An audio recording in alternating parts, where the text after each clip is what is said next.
I'd like to welcome each and every individual to Voices of Integrity with Police and Law Enforcement. And today we're going to be going over the driver personalities. So we've gone over the amiable, the analytic, the expressive.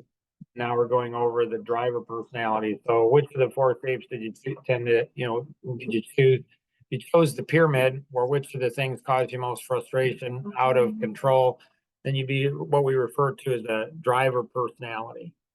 So driver personality, one of your greatest strengths might be your drive, your assertiveness, you make things happen. One of your weaknesses might be your drive, your assertiveness, you make things happen. As a police officer, you're going to tend to go ahead and respond very quickly, think very, very fast. You're going to go ahead and see the big picture very, very quickly. So that's good. But our strength is our weakness as well. And so if we test out as a driver analytic personality, we're going to another strength we'd have is dot the I's, cross the T's, make sure things are done properly in order. A weakness would be the same. And so in that test, if you chose the driver and the analytic personality, if you chose that, then you'd like to do things fast and perfect in that order. This can be very good for your very survival, but often the driver analytic tends to be a little socially autistic, we call it. So they tend to maybe not pick up on some of the social cues so well, or might not be the most, relational type of people on the planet. If you chose the driver and the pyramid and the ball, or out of control or conflict with others, you chose that to be a driver amiable personality. So secondary personality would be amiable. So one of your greatest strengths is your concern, compassion for people. Weakness would be concern, compassion for people. Because it crosses over, you're going to have inner conflict. So you want to drive things forward, make things happen. You see people's potential, but then you're going to be very compassionate. So this is what we call, passive aggressive, or maybe aggressive passive. And so there's going to be, inner conflict there. If you chose the wavy line, or boring or not fun, you'd be driver expressive. And so a secondary strength you'd have is your energy, excitement, enthusiasm. Weakness would be energy, excitement, enthusiasm. Strength would be a million ideas. Weakness would be a million ideas. If you chose the pyramid and the wavy line, the driver expressive combined together, you have a double portion of assertiveness. So you're assertive in getting tasks done, and you're assertive with people. Obviously, this can be a strength and it can be a weakness. And so this type of personality, like the ideal, view in life is, ready, aim, fire, maybe. And the analytics is going to be ready, aim, check, check, check. The amiable is going to be, are we all ready to shoot? The expressive is going to be, fire, and then aim, and then are we all ready? And the driver's view of life is, similar. It's like shoot, and then, then aim and ask if, are we all ready, and being able to go through that. And so the driver personality is a very powerful personality. When we look at the driver analytic, they're going to run somebody over, explain why they deserve to be run over. The driver amiable will run somebody over, apologize for running them over, and then run them over again. The driver expressive will run somebody over, and they do it in such a funny way that people say, please, please, run me over again. It's really cute to have that personality. Very, very powerful. So in de-escalation, the driver will tend to use force and use it faster.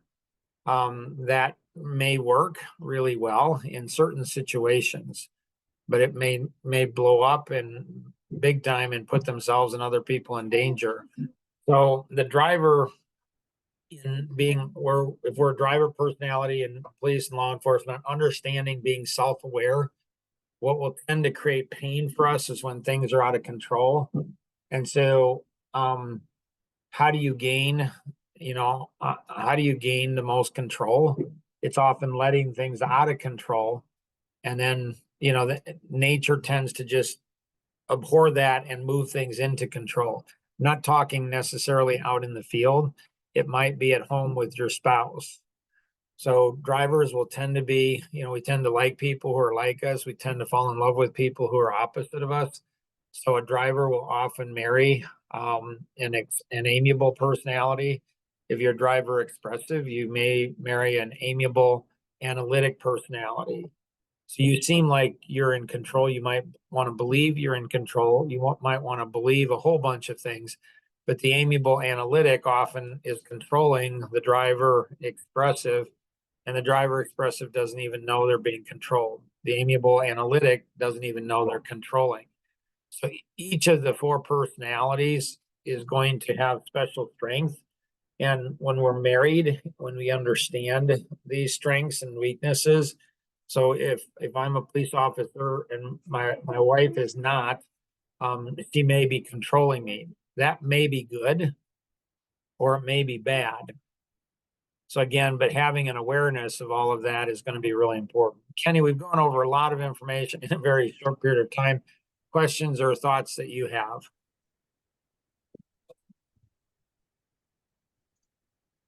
I guess when to know how the driver, one of the strengths, or one of the they'll like to control. So one of the things I'm not sure about is like, when do they know, or when to tell if control is bad? Yeah, that's a great question. Challenge in controlling is often that people think the driver is a control freak. In my experience, and I'll just speak personally, I don't want to control things. I want things under control. I want things under control. I want people to control themselves. If we as drivers slip in and control things, then other people aren't learning to be self-controlled. And eventually that's not going to work so well. The amiable is actually, from my perspective, is the one that actually can be the most controlling. They do it underneath. The driver uses what's called hard force versus soft force. So the driver and the analytic personality will tend to use hard force authority. Like, I'm a police officer, I'm a leader, I'm in law enforcement, and so they'll use hard force. A gun would be a hard force. the amiable, and then analytic or amiable expressive, the amiable personality will tend to use soft force. Soft force can be, far, far more effective than hard force. So the driver learning when to use soft force. And, if you're a driver, you say, Mark, that can get you killed as a police officer using soft force. I understand that. Well, trust me, I do. So all of it as a police officer, right?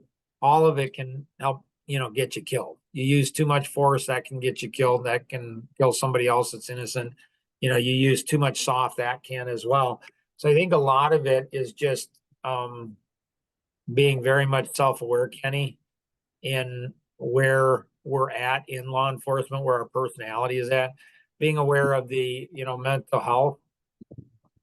And so the driver personality, their mental health challenges. So the biggest challenge is anger. And so they can get angry because things are out of control. They can get angry because people are stupid. Like they don't think. We as drivers, and police, we're always cleaning up other people's messes, right? And so that can create anger in us.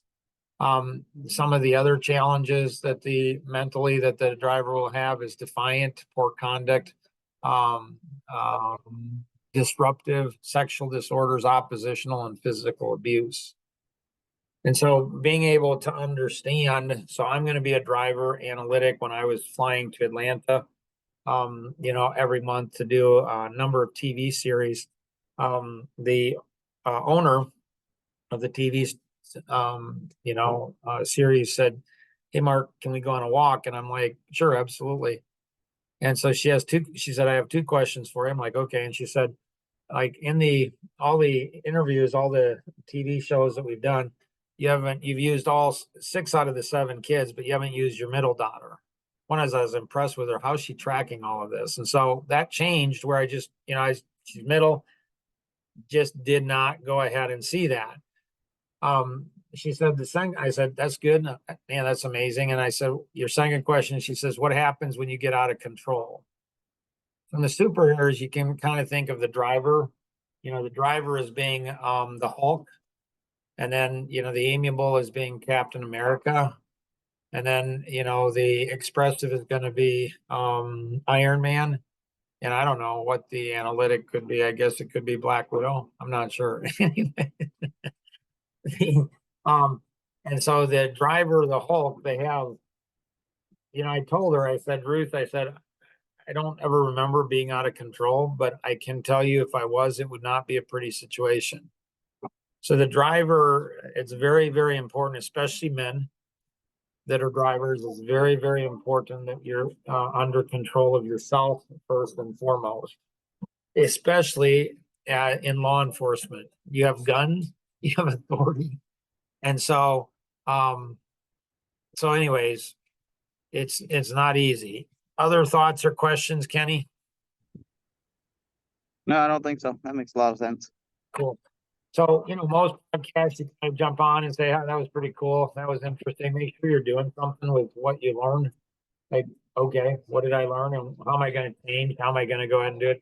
Make sure, we say in law enforcement, police officers, we say we care about our fellow man and woman, others in blue. We say we care, but do we say care or do we talk care or do we actually do care?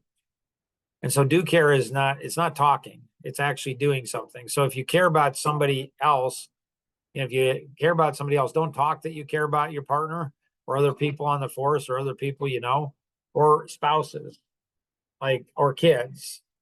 And so do care is sharing this podcast along with other people, inviting people to participate. If people, would be great for Kenny and I to interview. We'd love to interview guests and have guests on and talking about what it's really like out there and what are the challenges you have. This is a great opportunity also to get involved in the community. So share this with community leaders. And so there's some great resources through an amazing nonprofit organization, Life Masteries Institute, where they can actually come in and do seminars. Some of the people in the gangs, they're wonderful business people. They're very gifted. They have they've just never been exposed. They've never been given an opportunity. When we help people on the street, when we help people in gang to understand what their personality is, what their gifting is, and then give them opportunities where you can make a whole lot more money in business or, whatever your calling is, than you can in gangs. And, less likely you're going to die as well. So there's a lot of things that law enforcement, as we get in and you guys getting trained in this and going into the schools, especially with teenagers, they're obviously interested in the, opposite sex a lot. And so guys are interested in gals, gals are interested in guys. You go in as a police officer, you go ahead and start talking about some of these things. And it's absolutely amazing what can happen. So if you have any questions on anything we covered today, feel free to connect with the individual who invited you to participate in today's session. Again, don't be a spectator, be a participant and so engage in it. And then register for the Life GPS somewhere in here. So there it is. So register for the Life GPS. And then once you register for that, it only takes a couple minutes. There's no cost for it. You'll be introduced to somebody else in the group. Again, if you have any questions, connect with the individual invited you to participate in today's session, or you can call toll free 888-230-2300. Outside the US 630-393-9909. And always remember, we can accomplish so much more together than we ever could on our own. Have an amazing day. Bye-bye.